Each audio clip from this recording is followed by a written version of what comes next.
Like, why would you report something like that when you Yeah, don't know for it's a sure? messed up world, man. Like I can't imagine how that would feel being like being Dre Greenlaw and seeing all this shit that's just like blatant lies on the internet about you to the point where you yourself have to address it. Like you shouldn't have to be addressing that.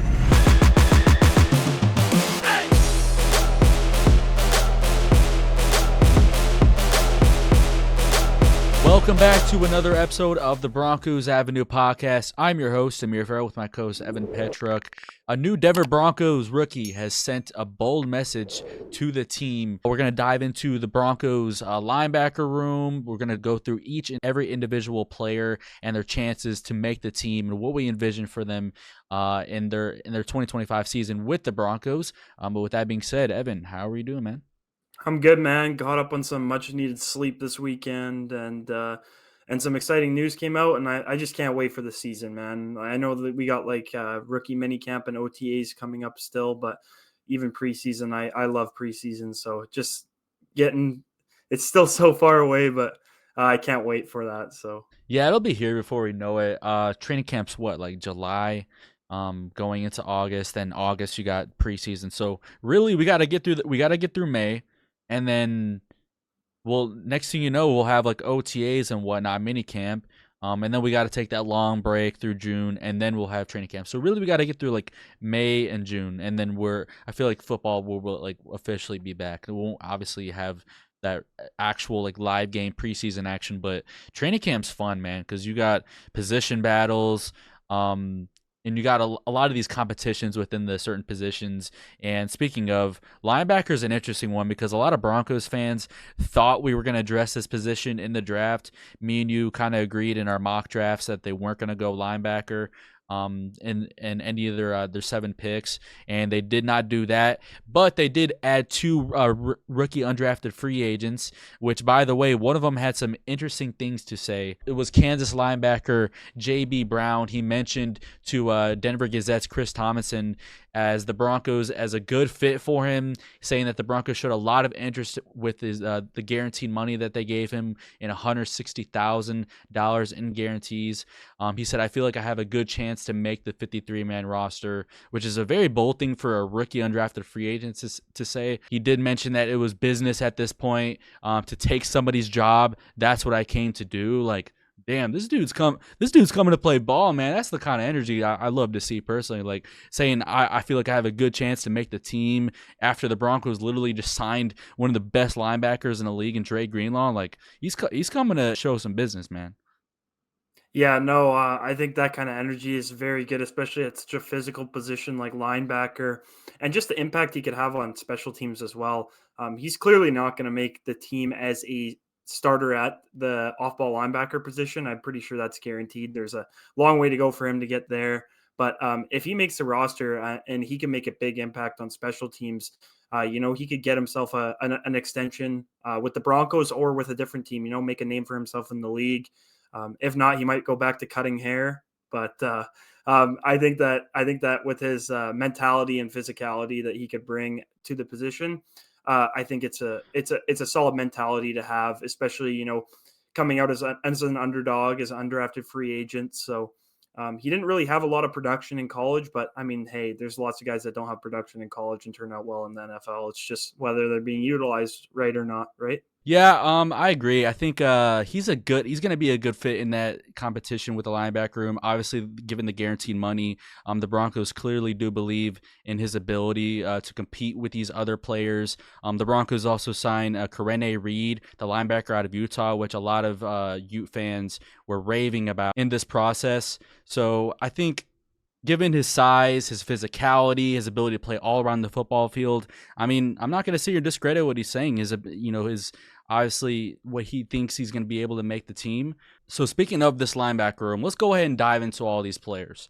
The Broncos signed Dre Greenlaw this offseason, which was a fantastic signing. 3-year, $35 million contract. Very deserved. It's going to be interesting, though, because he did suffer that quad strain. He obviously had that torn Achilles at the Super Bowl, which obviously shakes things up for how confident are you going to be in this linebacker room going into the regular season. You got Alex Singleton, who's coming off a season-ending knee injury, which I mean he's a dog, man. The fact that he played that whole game with that severe of an injury is just remarkable.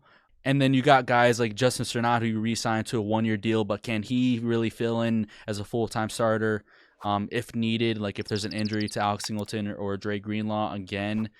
So I think, and then you got Drew Sanders as well, who we don't know if he's ready to step up yet. Like, what are you thinking overall is about this linebacker room? Like, are you super confident? Are you kind of like in between, or do you think one of these rookies is going to end up having to get some playing time eventually? I think that first off, I wanted to address this because I saw it when all this Dre Greenlaw injury news was coming out. Like I think it's pretty messed up, in my opinion, to post. I don't think the fact that they were posting about Dre Greenlaw, because I'm pretty sure it was like a 49ers reporter that said it was like more severe than it actually was. Yeah. And I saw guys like JPA and all these other football accounts posting that Dre Greenlaw suffered a serious quad injury, and it was getting so bad to the point where like he had to address it himself, Oh, did he talking really? about it. Yeah, he addressed it himself, saying like it wasn't that serious. Like I don't know what everyone's saying on the internet, and people were commenting this on these media posts, and they were just the guys that were posting it were replying to these comments. Oh, thank God, but not deleting the posts. Why would you leave a post up where you're blatantly lying on the internet to get views? It's that I one reporter. I hate doing this, but it's that one yeah, reporter. She knows who she is for putting that report out there when she didn't like know for sure. Like, why would you report something like that when you yeah, don't know for it's a sure? messed up world, man. Like I can't imagine how that would feel being like being Dre Greenlaw and seeing all this shit that's just like blatant lies on the internet about you to the point where you yourself have to address it. Like you shouldn't have to be addressing that, but and clearly because that injury was sustained before the draft, so clearly the Yeah, team Broncos knew knew. about the injury and they didn't take linebacker in the draft. So the fact that people were posting about it after the draft saying it was like a severe injury, I just thought was very stupid, especially considering the fact that they knew it wasn't true and they just left the posts up.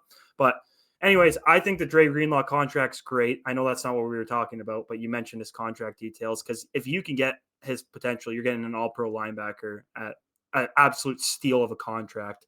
But I honestly I'm very confident. I think Alex Singleton is one of those guys that could bounce back very well from an ACL injury.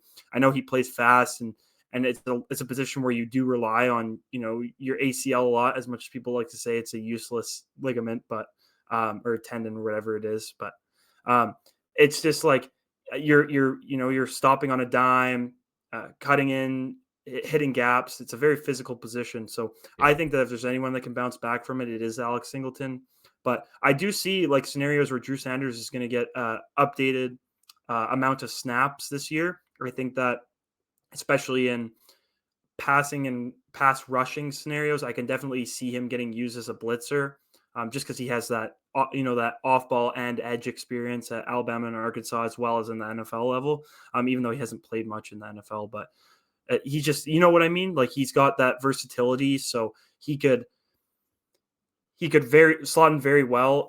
And I like obviously I like Bailey at in preseason last year. I thought he was great. He didn't see a lot of playing time at all, but I think that he's solid and he was the same scenario as JB Brown, undrafted free agent last year. And you obviously got Justin Strnad who stepped up and played very well last year. So I don't think he's going anywhere considering he got a contract extension as well. So you're mostly looking at depth guys that aren't going to really see the field much on defense, but special teams impact guys. And I think Karrion Reed, he was a leader at Utah, a captain, and great special teamer at Utah. And I think that it's going to be more of a competition between Lavelle Bailey, Karrion Reed. I hope I'm not butchering his name, and JB Brown for getting that special teamer role because realistically, we're not going to have what is that like 7 or 8 linebackers, 7, 8 or 9 linebackers on our Yeah. roster right Very now. crowded room. It's not gonna the 53 is not gonna be um, have that many linebackers. I could definitely see some guys being on the practice squad, but I don't see all these guys making it. So it's going to be one of those rookie mini camp competitions where you're going to see these guys getting reps on kickoff, kick return, all these different special teams packages, and that's how they're going to have to make a difference and make a name for themselves. Yeah, I'm very glad the Broncos didn't draft a linebacker. It wasn't that strong of a class. I like what they did dressing the other positions with the picks that they had. So you have Dre Greenlaw, who I think will be fairly healthy this season, knock on wood. Singleton should come back and play well. So you got a good linebacker tandem right there. Justin Cernod's like one of the top special teamers in the league. Obviously the best Broncos special teamer. You got Drew Sanders is like the X factor for me this season. Like, can he step up and be that guy for the Broncos this year? He was a third round pick in 2023. Started at linebacker, moved to edge, then moved back to linebacker. He struggled a lot in his rookie season. Like, he's one of those players where if one of our top guys go down, or not even if they go down, I don't even like putting that out there, but if the playing time does come to fruition for him, can he step up and be that player that the Broncos drafted him to be? Because he was a damn good tackler at Arkansas. We were excited about this pick. I mean, some people were shocked by it, as we were all typically shocked by those like mid round picks. But um, can he come in and be that linebacker the Broncos drafted him to be? Because he started off not that great, as I mentioned, his rookie season. There was a game against the Dolphins I remember particularly. I know, trigger warning, guys. Sorry for mentioning that game. But he was his tackling was just fucking piss poor. I think it was the Bears game too, where his tackling was not great.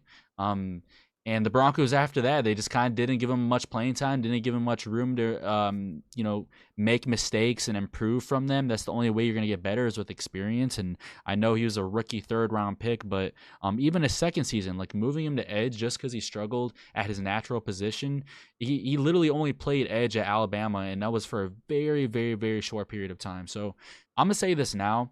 If Vance Joseph gives him the opportunity, I think Drew Sanders could really turn into a starter for us and potentially make it easier to move on from Alex Singleton next year in free agency, because Alex Singleton's on the final year of his 3-year, $18 million contract. Yeah, and he's only getting older, right? As much as I love Alex Singleton, he wears the Canadian flag on his helmet, so you got to respect that. But I don't think he's a long-term option, and I think that guys like Stranad and especially Drew Sanders need to take that step. I know he's kind of got dealt a crappy hand getting transitioned to his positions like 3 different times, but he's a great athlete. I'm pretty sure he was like consensus second-ranked linebacker in that draft. I can't remember who was ranked before him, but I remember being Jack excited when we Campbell. drafted him. Yeah, that's exactly who it was. It was Jack Campbell. So I think that as an athlete, Drew Sanders was better coming out of Arkansas than Jack Campbell was out of Iowa. But I definitely think he's got that untapped potential, and it's just whether or not Vance Joseph chooses and puts in that time and effort to go through the learning curves and the little hiccups that he's going to have, because he's still going to make mistakes, right? He's a very inexperienced player, especially again, I've mentioned this like 3 times, but his position has changed 3 times at the NFL level and twice in college. So I mean, you can't really expect a guy to come in and be able to do all of that and not have a couple of little hiccups along the road. But I definitely can see the potential in Drew Sanders and could definitely see him being that linebacker two to Drew Greenlaw. So Yeah, I think he's one of the highest recruited players in the country going yeah, into when Alabama. I mean, yeah, there's clearly a lot of traits and attributes that can contribute well to his success in the NFL. So I think it's in due time he'll get his chance. I just don't know if Vance Joseph will let it be the Broncos. I'm hoping it will be, because I really like him as a player. One of my best friends is a Arkansas fan. I used to live in Arkansas, so it would be cool to see him being a starter on the Broncos. Um, so we talked about Drew Sanders, Lavelle Bailey. You mentioned he had a pick six in his rookie preseason, one of his first games. Just really cool against the Cardinals. Very good coverage player, which I know Broncos fans just constantly scream about, like, oh my God, these linebackers can't cover the tight ends, when it's not always their job. But I mean, they always think the linebackers are assigned to cover tight ends, which is not always the case. But Lavelle Bailey, I think he can do that very well if assigned that job and that task. We talked about JB Brown, Rene Reed. Evan, call your shot now. Who's making this team at the linebacker position? oh man. Okay, so Dre Greenlaw's a given. Justin Strnad's a given. Alex Singleton's a given. That's 3. Drew Sanders is a given. That's 4. I think it's Lavelle Bailey, bro. Vel Bailey. Yeah, Yeah. I would say Greenlaw, Singleton, Sternad, Sanders. I mean, last year did we carry 5 linebackers? We had Welch, Barton, Singleton, Strnad, Bailey, Sanders, 6. Was it really 6? I feel like one of those But guys was. Sanders was like edge though, and he was also hurt. See, the thing is, I think definitely one of those guys is on like the practice squad, right? And they were getting elevated on game days. And then Maybe it also was Lavelle Bailey. Well, I wasn't even counting like during the season, like when we had the guy from the Eagles. What was his name?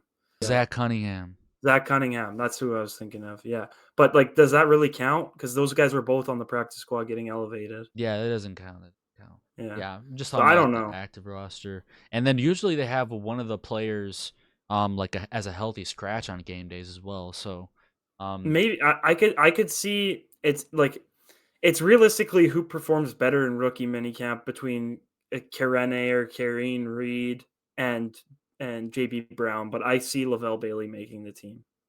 yeah. I think I would be very shocked if JB Brown and Corene Reed made it over Bailey Yeah, over same. Bailey. So yeah, that's what I'm going with. I know I didn't talk that much about Corene Reed. He's a good football player, man. I'm hoping we can sign him to the practice squad. There's only so many players that can make the active roster and the practice squad as well.